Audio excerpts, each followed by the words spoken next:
Hi S எல்லாருக்கும் வணக்கம். Election தேதி நெருங்கிட்டு இருக்கு. Who will win this election?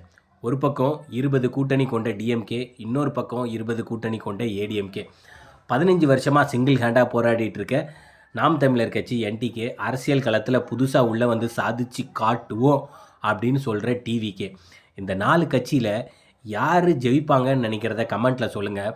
But at the same time இவங்க எல்லாம் அவங்களோட வாக்குறுதிகளை கொடுத்துக்கிட்டே இருக்காங்க. சில பேர் இலவசம் மேலே இலவசம் அடுக்கிக்கிட்டே போகிறாங்க. இந்த இலவசம்லாம் எப்படி வருது அப்படின்னு நினச்சிங்கன்னா, நம்மளோட காசு எடுத்து நம்மளுக்கே இலவசம் அப்படின்னு சொல்கிறாங்க. ஸோ ஓட் போடுறதுக்கு முன்னாடி திங்க் பண்ணுங்கள், யார் நம்மளுக்கு நல்லது செய்வாங்க அப்படின்னு நினச்சி. பிகாஸ் இது நம்மளோட சான்ஸு, இட்ஸ் அவர் ரெஸ்பான்சிபிலிட்டி. இந்த சான்ஸை விட்டுறாதீங்க. முன்னாடிலாம் எம்ஜிஆர் ஃபேஸ் பார்த்தாலே ஓட்டு போடுவாங்க அப்படின்னு சொல்லுவாங்க. இப்போ நீங்கள் நல்லது பண்ணால் கூட திங்க் பண்ணி ஓட் பண்ணுற ஜென்னில் இருக்கோம். So it's our responsibility. Think and vote, please.